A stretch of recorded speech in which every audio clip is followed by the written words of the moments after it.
이야기한 것처럼 은혜로 강해지라고 이야기할 거예요. 여러분들은 그리스도인의 삶을 살아가면서 제자의 삶을 한 해 한 해 살아가면서 무엇으로 강해지고 있습니까? 때로는 하나님의 말씀을 아는 거에서 강해질 수도 있을 것이고 또 우리가 수많은 경험을 하면서 사람들과의 관계 속에서 노하우를 배우면서의 스킬을 배우면서 강해질 수도 있을 것이고 아마 다양한 부분에 대해서 우리의 체력이 강해질 수도 있을 것이고 우리의 정신이 강할 수도 있지만 바울은 우리에게 이야기하기를 은혜로 강해지라고 이야기하고 있습니다. 은혜를 알지 못한다면 우리는 이 제자의 삶을 살아갈 수가 없습니다. 끝까지. 그러기에 바울은 우리가 은혜로 강해지기를 원합니다. 누군가 여러분을 만났을 때 저 사람을 만나면 참 주님의 은혜에 대해서 감사하고 은혜로 새로워지는 것을 느끼고 있는지 아니면 우리의 성품이 더 고집스러워지고 또 강해지고는 있지 않은지 한번 살펴볼 필요는 있습니다. 그래서 제가 제 아내한테 항상 하는 걸 여자들이 나이가 먹으면 이렇게 좀 강해지거든요. 그래서 그러면 안 된다. 그래서 항상 애교도 있어야 하고 부드러워야 한다고 이야기하거든요. 근데 사실 그러려면 남편의 역할이 또 되게 중요하잖아요.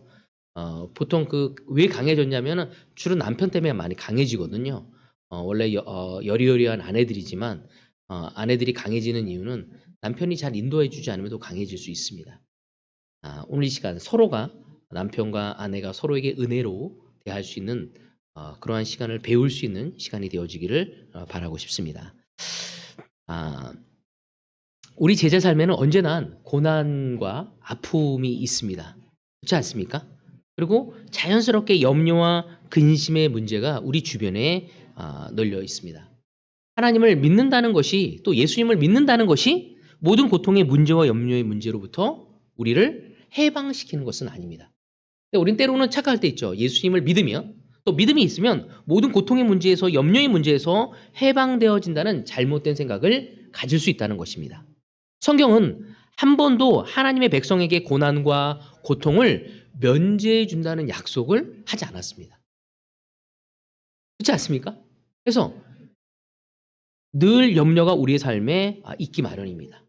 성경은 분명 염려하지 말라는 말씀하지만 이 말씀은 제자 삶 가운데 아무런 염려와 근심이 없다고 이야기하는 것이 결코 아니라는 것이죠.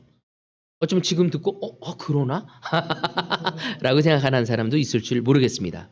비록 우리의 삶에 예수님을 따라가는 제자의 삶에 고통과 아픔의 문제가 있지만 그래서 현실적으로 염려하고 근심할 수밖에 없지만 하나님이 모든 것을 협력해서 선을 이루신다는 것을 믿기에 내 삶에 있는 갈등, 내 삶에 있는 아픔, 내 삶에 있는 좌절, 내 삶에 있는 어떤 슬픔, 이 모든 것을 사용하셔서 선을 이루시고 또 그러한 상황을 통해서 우리에게 유익을 준다는 것을 우리가 믿기에 우리는 감사할 수 있고 그 어려운 고난과 염려를 극복해 나갈 수 있는 것입니다. 근심이 없기 때문에, 걱정이 없기 때문에, 갈등이 없기 때문에 우리가 행복하는 것이 아니라 하나님이 그것이 있지만 하나님이 그것을 사용하셔서 결국에는 선을 이루시고 또 그 선을 이루시는 걸 믿고 있기 때문에 우리가 견디어 나갈 수 있는 것이죠. 그러므로 우리 제자에게 고통의 문제가 있다는 것은 우리가 올바로 인식해야 하는 게 뭐냐면 그 고통이 있다는 것을 통해서 그것이 저주나 징계를 받는 차원에서 접근해서는 안 된다는 것입니다. 그러니까 우리 삶에 살다가 어려움이 있을 수 있어요. 아플 수도 있고 다칠 수도 있고 내가 기대하는 것이 이루어지지도 않고 내가 원하는 환경이 잘 보여지지 않을 수도 있다는 것이죠. 그것이 결코 징계의 어떤 저주의 차원에서 접근해서는 안 된다는 것입니다. 우리는 여러 가지 염려와 또 근심의 문제로 힘들어할 수 있지만 하나님이 이 모든 것을 우리를 이끄시고 하나님의 선을 이루신다는 것을 믿음을 가져가야죠. 그래서 우리 주변을 보면 조금씩 종류는 달라지만 크고 작은 문제들이 우리 삶에 있고 또 그것을 통해서 힘들어하고 있는 사람들을 우리는 볼 수 있습니다. 또 우리는 그것을 인정해야죠. 그러니까 문제가 없어 보여도 문제가 다 있기 마련이죠. 모든 사람들은. 사도 바울 역시 바로 이러한 염려를 또 이러한 근심을 또 이런 고난을 이러한 아픔을 이러한 좌절을 또 이러한 고난을 겪었기에 바로 빌립보에 있는 형제 자매들에게 위로와 격려를 해줄 수 있었다는 것을 우리는 알 수 있습니다. 그래서 하나님을 믿는 사람들 또 예수님의 본을 따라가는 제자의 삶에서 경험하는 모든 사건과 경험들은 버릴 것이 없다는 거죠. 내가 겪었던 아픔, 내가 겪었던 슬픔, 내가 겪었던 좌절이 그것이 믿음으로 승화하여서 다른 사람을 돕고 다른 사람을 위로하고 다른 사람을 더 믿음에 굳건하게 할 수 있는 기회로 사용되어질 수 있다는 것입니다. 우리의 눈물, 또 우리의 한숨, 또 우리의 근심과 걱정들, 또 넘어짐들, 이 모든 것을 하나님은 사용하셔서 선을 이루시고 그것을 우리에게 유익으로 주신다는 것을 우리는 믿어야 합니다. 그래서 오늘 본문의 말씀을 통해서 제자의 마음과 생각을 지켜주시는 그 하나님이 어떠한 분인지를 알아가기를 바라고 싶습니다. 우리가 제자가 되어서 하나님을 처음 알고 나서 그 느꼈던 은혜, 그것이 거기서 국한되어지는 것이 아니라 좀 더 확장되어지고 성숙되어지고 깊어질 수 있는 우리가 되어야죠. 죄를 용서받았던 은혜뿐만 아니라 하나님은 더 많은 은혜를 계속적으로 우리가 경험하기를 바라고 있는 것입니다. 자, 오늘 저희 첫 번째 포인트는요. 네. 하나님은 우리의 모든 것을 알고 계신다입니다. 빌립보서 4장 7절에 보면 그리하면 사람의 헤아림을 뛰어넘는 하나님의 평화가 여러분의 마음과 생각을 그리스도 예수 안에서 지켜줄 것입니다. 여기에 본문 말씀을 보면요. 4장 7절에 보면 사람의 헤아림을 뛰어넘는다는 것은 어떤 의미인가요? 다른 데서는 지각을 뛰어넘는다고 얘기하고 있습니다. 다른 버전에서 보면 이 말은 뭐냐면 모든 것을 다 알고 계신다는 거죠. 우리 하나님. 그래서 우리는 하나님을 가르쳐 보통 뭐라고 얘기하죠? 어떻게 설명하죠? 우리 하나님이 어떤 분이라고? 맞아. 전지전능하신 하나님이라고 얘기합니다. 그 전지가 무슨 뜻이죠? 맞아. 모든 것을 다 아신다는 것을 의미하고 있습니다. 여러분, 모든 것을 다 안다는 건 뭐냐면 단순히 지식이나 정보적인 부분만을 이야기하는 것이 아닙니다. 바로 하나님은 모든 것을 알고 계시고 또 모든 것을 예상하고 있는 거죠, 사실. 그래서 성경에 보면은 이 전지전능하신 하나님, 또 사람의 헤아림을 뛰어넘는 그 하나님에 대해서 아주 잘 표현한 구절이 있습니다. 제가 굉장히 좋아하는 구절인데, 성경인데 시편 139편입니다. 이 139편은 제가 자주 보는 이 시편이에요. 저에게 이제 큰 힘이 되는 장인데 같이 보도록 하겠습니다. 1절에 4절. 주님께서 나를 샅샅이 살펴보셨으니 나를 환히 알고 계십니다. 내가 앉아있거나 서있거나 주님께서는 다 아십니다. 멀리서도 내 생각을 다 알고 계십니다. 내가 길을 가거나 누워있거나 주님께서는 다 살피고 계시니 내 모든 행실을 다 알고 계십니다. 내가 혀를 놀려 아무 말 하지 않아도 주님께서는 내가 하려는 말을 이미 다 알고 계십니다. 시편의 기자의 고백입니다. 여기서 보면 우리의 하나님은 어떤 분인지 우리의 모든 말과 행위, 생각도 다 알고 계신다는 거죠. 하나님이 아신다는 것은 결국 겉에 눈에 보이는 것뿐만 아니라 보이지 않는 우리의 마음과 숨겨져 있는 우리의 삶의 동기까지도 다 알고 계신다는 거예요. 하나님 앞에서는 감출 수 있는 것이 아무것도 없다는 거죠. 자, 시편 33장 15절도 보도록 합시다. 주님은 사람의 마음을 지으신 분, 사람의 행위를 모두 아시는 분이시다. 우리 하나님은 사람의 마음을 지으셨대요. 사람의 행위를 다 알고 계시는 분이 우리의 주님이라는 것을 성경에선 계속적으로 설명하고 있습니다. 자, 사무엘상 16장 7절에 봐도 이런 말씀이 있습니다. 주님께서 사무엘에게 이르셨다. 너는 그의 준수한 겉모습과 큰 키만을 보아서는 안 된다. 그는 내가 세운 사람이 아니다. 나는 사람이 판단하는 것처럼 그렇게 판단하지는 않는다. 사람은 겉모습만을 따라 판단하지만 나 주는 중심을 다. 이때 어떤 상황인지 아실 거 아니에요. 바로 이스라엘의 첫 왕, 바로 사울을 선택한 것을 이제 내리시고 바로 다윗을 선택하려고 할 때 사무엘은 누구를 자꾸 보고 있었죠? 내 형들, 준수한 키와 그리고 잘생긴 거, 똑똑해 보이는 듯한 느낌을 에게 더 마음이 갔습니다. 그때 하나님이 야 이제는 더 이상 사람의 겉모습을 보지 말고 마음을 봐야 한다. 중심을 봐야 한다는 것을 이야기하시고 계시는 장면입니다. 우리 하나님은 우리의 겉모습도 뻔히 보시지만 우리의 중심을 중요시 여기시고 또 우리의 마음을 살피고 계시다는 것을 성경은 우리에게 계속 설득하고 있는 거죠. 자, 누가복음 11장 40절에도 보면은 우리 예수님이 겉으로 보이는 것만 또 겉에 보이는 걸로 척하는 사람들에게 이러한 도전을 주십니다. 어리석은 사람들아, 겉을 만드신 분이 속도 만들지 아니하셨느냐. 겉모습으로만 거룩한 척하려고 하는 사람들에게 도전을 주고 있는 거죠. 겉과 속을 다 만드셨고 중요하게 여기심을 보여주고 있는 것입니다. 결국 이 모든 말씀은 하나님의 전지성, 하나님이 모든 것을 다 알고 계시는 분이라는 거에 대해서 우리에게 알려주고 있고 강조하고 있는 것입니다. 그래서 하나님이 모든 지각에서 뛰어나신 하나님, 사람의 헤아림을 뛰어넘는 그 하나님의 속에 담겨 있는 것은 모든 것을 다 알고 있다는 거죠. 그래서 저는 이 말씀을 묵상하면서 좀 하나님에 대해서 더 특별한 마음을 좀 갖게 되었습니다. 여러분 한번 생각해 보십시오. 모든 것을 다 안다면 어떨 것 같아요? 한번 생각해 보세요. 이성구 형제가 우리 김용진 자매 아내를 너무 사랑하거든요. 우리가 이게 잘 알고 있습니다. 영진이도 알고 있죠. 근데 만약에 이성구 형제가 영진이의 마음을 다 안다면, 모든 걸 다 안다면 어떻겠습니까? 어떨 것 같아요? 영진이의 모든 마음을 다 알아. 별로 안 좋죠. 저는 제가 제 아내를 너무 사랑하지만 아내를 다 안다면 무서울 것 같아요.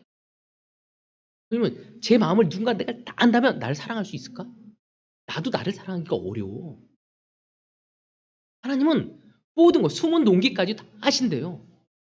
그 지극히 높으신 그 하나님께서 너무나 평범하고 또 죄인인 우리를 다 아셔. 우리의 부족함을, 또 우리의 잘못을, 우리의 숨은 동기까지. 사실 어쩌면 그렇다면 나를 사랑하실 수 있을까? 근데 우리 하나님은 그 모든 것을 다 알고 계시는데도 불구하고 너무나 큰 사랑과 관심을 가지고 우리를 사랑하고 우리와 함께 하신다는 것입니다. 모든 것을 알고 있을 뿐만 아니라 그 모든 것을 알고 계신 분이 우리를 사랑하신다는 거죠. 그분은 우리의 이름도 아시고 우리의 존재도 아시고 우리의 인생을 아시고 우리의 한숨과 우리의 눈물도 아시고 우리의 염려와 근심도 알고 있고 그 근심 속에 그 이유가 무엇인지도 알고 있습니다. 한 발 더 나아가서 우리의 애통함과 또 우리가 가슴 아파하고 또 이해받지 못하고 공감받지 못하는 그 마음까지도 알아주시는 분이 우리의 하나님이죠. 여러분 우리가 누군가에게 우리의 슬픔, 우리의 좌절 이런 것들을 누구에게 얘기하기 어려울 때가 있잖아요. 심지어 우리 배우자에게 모든 것을 다 나누기 어려울 때도 있습니다. 그때 누군가 우리의 마음을 알고 이해하고 우리의 억울함, 우리의 좌절을, 우리의 슬픔을 위로해 준다면 여러분 마음이 어떻겠습니까? 굉장히 큰 위로와 격려가 되지 않겠습니까? 그래서 우리가 보통 결혼식에는 누구가 온지 잘 모릅니다. 자기가 너무 기쁘니까. 근데 장례식은요, 기억을 한대요. 두 군데 한 곳에 가요. 꼭 장례식에 가야 합니다. 왜? 너무나 슬프고 아플 때 와서 말 한마디 함께 공감해주고 아파해주고 힘이 돼주고 오는 사람에겐 더 큰 힘이 더진다는 것이죠. 근데 우리 하나님은 우리의 마음을 아시고 우리의 눈물과 아픔을 알아주시는 분이 우리의 하나님이라는 거예요. 그분이 그러한 존재로 우리에게 다가오고 있음을 이야기하고 있습니다. 우리는 이 사실을 믿고 온전히 하나님을 신뢰할 수 있어야 하는 거죠. 그러니까 나에게 억울함들, 또 내 마음속에 있는 실망, 좌절, 이 모든 것을 아시고 우리에게 다가오신다는 거예요. 바로 그랬기 때문에 바울은 그 은혜를 알았기 때문에 감옥에서도 찬양할 수 있었던 거였어요. 하나님을.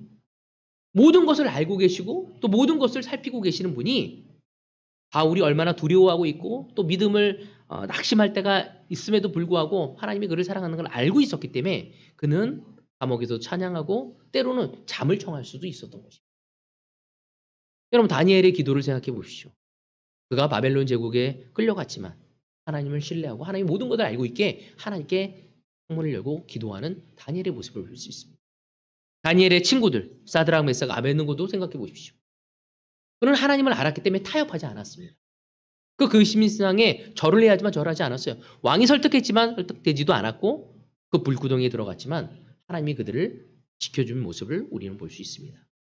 여러분 우리의 하나님을 우리는 알아가야 합니다. 바울은 그것을 우리에게 이야기하고 있죠. 모든 것을 알고 계시고 그 모든 것을 알고 계신 분이 우리를 사랑하고 있다는 것입니다.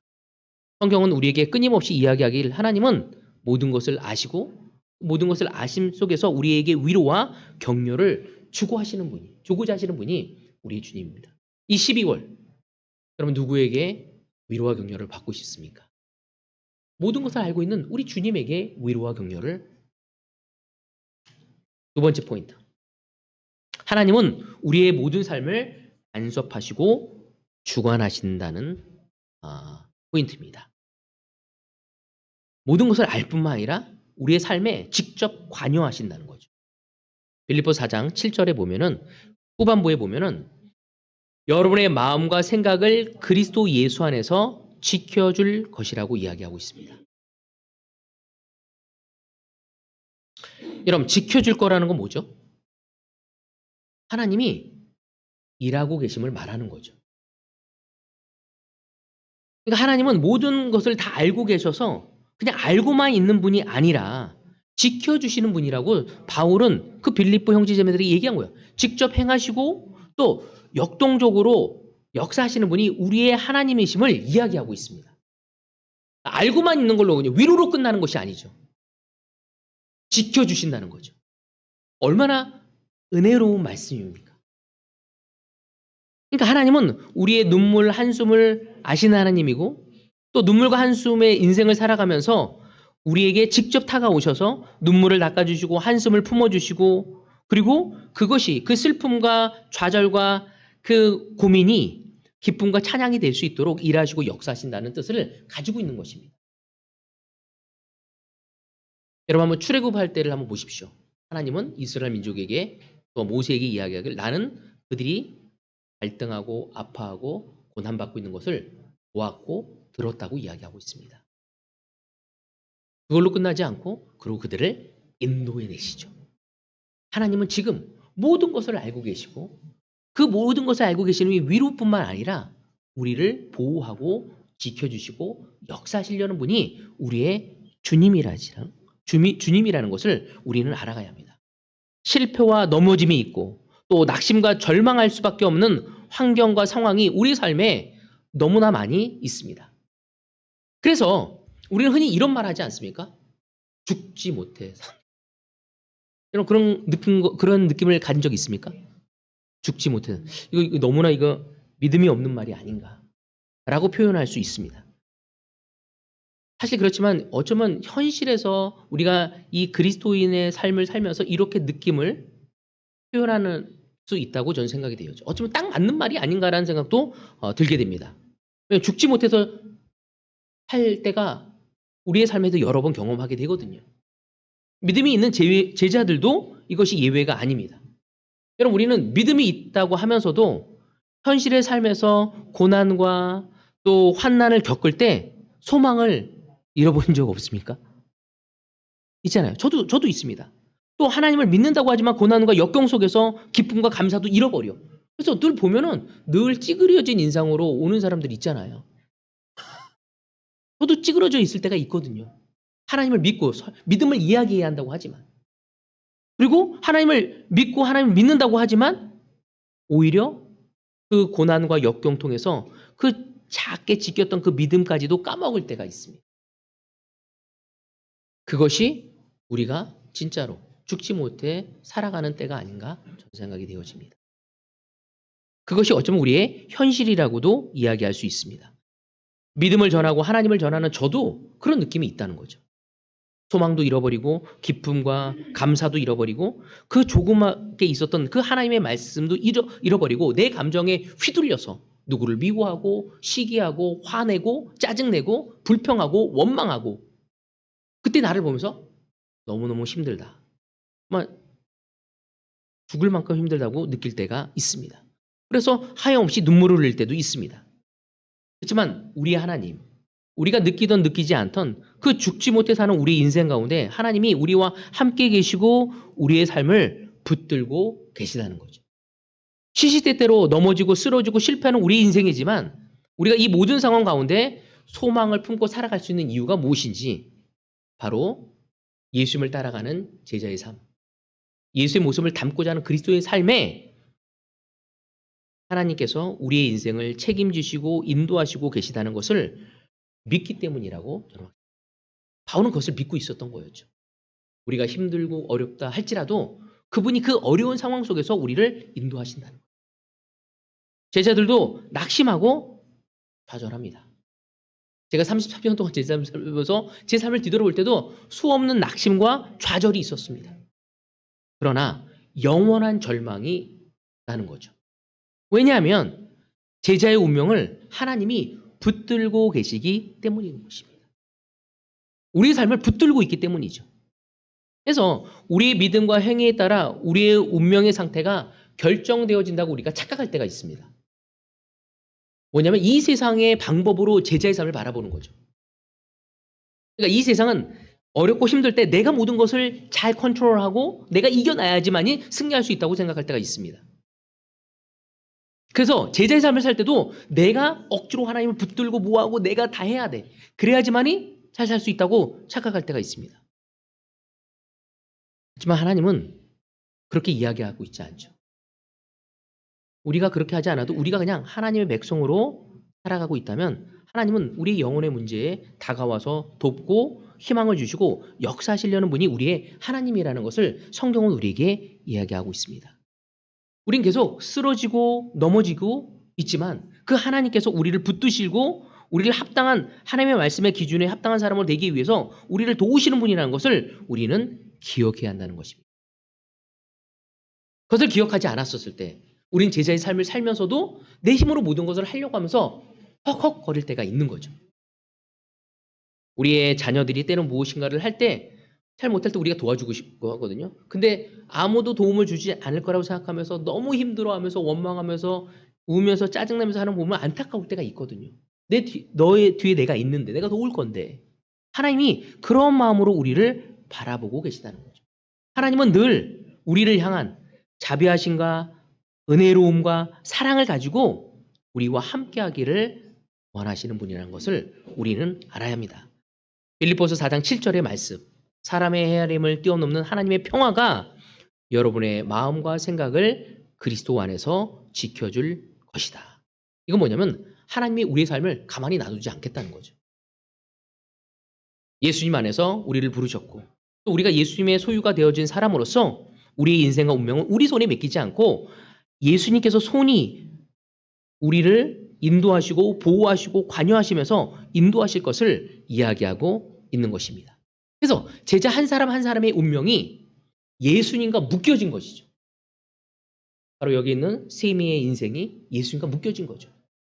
바로 여기 있는 보아니의 삶의 인생이 예수님과 묶여진 것입니다. 그래서 우리는 예수님과 함께하는 운명 공동체 같은 삶을 살아가게 되는 것입니다. 예수님의 승리가 우리의 승리가 되는 것이고 예수님의 이김이 우리의 이김이 되는 것이고 예수님의 영광이 우리의 영광이 되어지는 것입니다. 그러니까 현실을 바라볼 때 좀 답답하고 좀 이렇게 한숨만 나올 수밖에 없는 상황. 충분히 그런 상황이 있을 수 있다는 거죠. 불안한 미래에 대해서 소망을 품을 수 없는 현실. 이 속에 하나님이 우리와 함께 계시다는 것을 우리는 인식해야 합니다. 여러분 성탄절날 가장 중요한 게 예수님이잖아요. 누가복음에 보면은 예수님이 가족들과 함께 성전에 가서 정말 제사를 드리고 내려올 때 예수님의 자기 일행 중에 있을 거라고 생각합니다. 그죠? 근데 살펴보니까 예수님이 사라졌어. 그래서 다시 예수님 찾아려고 올라갑니다. 성전에 갔던 예수님이 다른 사람과 성경에 대해서 같이 이야기 나누고 있는 모습을 보게 됩니다. 여러분 때로는 우리는 예수님이 늘 우리 삶에 있을 거라고 생각합니다. 근데 없을 수 있다는 거죠. 내가 교회도 오고 헌금도 하고 성경도 읽지만 예수님을 잃어버릴 때가 있습니다. 여러분 때는 우리가 우리의 삶에서 열심히 문제를 해결하려고 나아가지만 예수님이 없이 해결하려고 할 때가 있다는 거죠. 우리가 기억해야 할 것이 무엇인지 우리에게 중요한 것들을 늘 있는지 살펴봐야 합니다. 여러분 집에서 나갈 때 제가 항상 챙기는 게 있습니다. 이게 뭐죠? 첫 번째 핸드폰을 있는지 봅니다. 핸드폰이 중요하니까. 그리고 또 하나 차키가 있는지 봅니다. 왜냐면 지하 주차장까지 왔다 다시 올라간 적이 몇 번 있어가지고 항상 살피거든요. 이렇듯 중요한 것은 우리가 항상 우리에게 있는지 확인해 봐야 하는 것처럼 바로 예수님이 우리와 함께하고 있다는 걸 우리가 의도적으로 생각하고 그분께 갈 수 있는 우리가 되어야 한다는 거죠. 근데 우리 삶에 가장 중요한 게 예수님인데도 불구하고 예수님이 우리의 소망이 되시고 우리의 기쁨이 되시는데도 불구하고 예수님이 나와 함께하고 있다는 것을 잃어버리고 살 때가 너무 있다는 겁니다. 바울은 빌립보의 교회 너무나 진짜 바울을 위해서 헌신하는 교회였고 잘 지내는 교회였어. 하지만 그 잘 지내는 교회도 문제가 있었습니다. 이단의 문제가 있었고 거짓 선생의 문제가 있었고 그 안에 다툼의 문제가 있었거든요. 그때 바울이 얘기하고자 하는 건 뭐냐면 두 가지예요. 첫 번째, 하나님이 모든 것을 알고 계시다. 두 번째, 바로 그런 분이 너희들의 삶에 들어가서 주관하시고 너희들을 인도하시길 원하시는 걸 기억해야 한다. 너희들의 기쁨과 슬픔과 그 모든 것을 만들어가고 역사를 하시는 분이 하나님이라는 것을 기억시키려고 했던 것입니다. 오늘 이 예배도 또 여러분이 주중에 개인적으로 하는 콰이 타임도 또 주중 예배도 그 모든 거 뭐냐면 예수님을 기억하는 거죠. 내 문제에 사로잡혔던 우리가 예수님을 기억하고 예수님이 이것을 어떻게 역사하실 것인지 기억해야 합니다. 그것이 우리의 주님의 뜻이고 또 주님이 우리한테 기쁨을 줄 수 있고 소망을 줄 수 있는 분임을 이야기하고 있습니다. 여러분 하나님은 우리에게 평화를 주고 싶어 하십니다.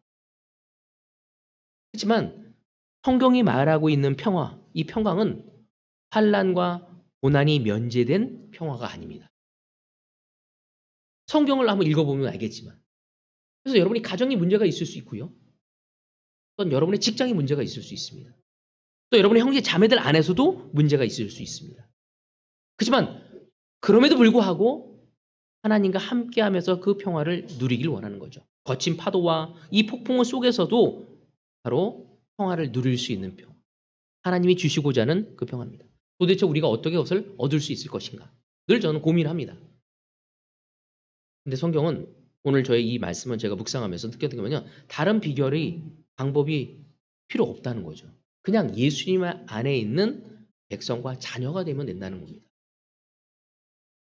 이 본문의 본질이 뭐냐면 우리가 염려를 극복하고 또 이 평화를 쟁취하는 비결을 알려주는 것에 중심이 가 있지 않습니다.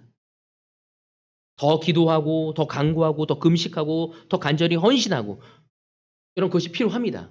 하지만 이러해서 염려를 이기고 평화를 얻을 수 있다는 그 방법론적인 것을 이야기하는 것이 아니라 너희들이 그냥 기도하고 간구하는 것을 통해 하나님을 의지하는 것을 통해 그건 믿음의 고백이지 이런 방법론을 통해서 이루어질 수 있는 것은 설명하는 것이 아니었어요. 바울은 뭐냐면 오히려 기도하고 간구하는 것을 통해 그분이 어떠한 분인지를 알아가는 것이 중요하다는 것입니다. 우리가 주님 안에 있었을 때 우리의 기도가 이루어지고 안 이루어지는 것이 중요한 것이 아니라 그 기도를 통해 그분과 함께 걸어가고 그분을 알아가는 것이 중요한 거죠.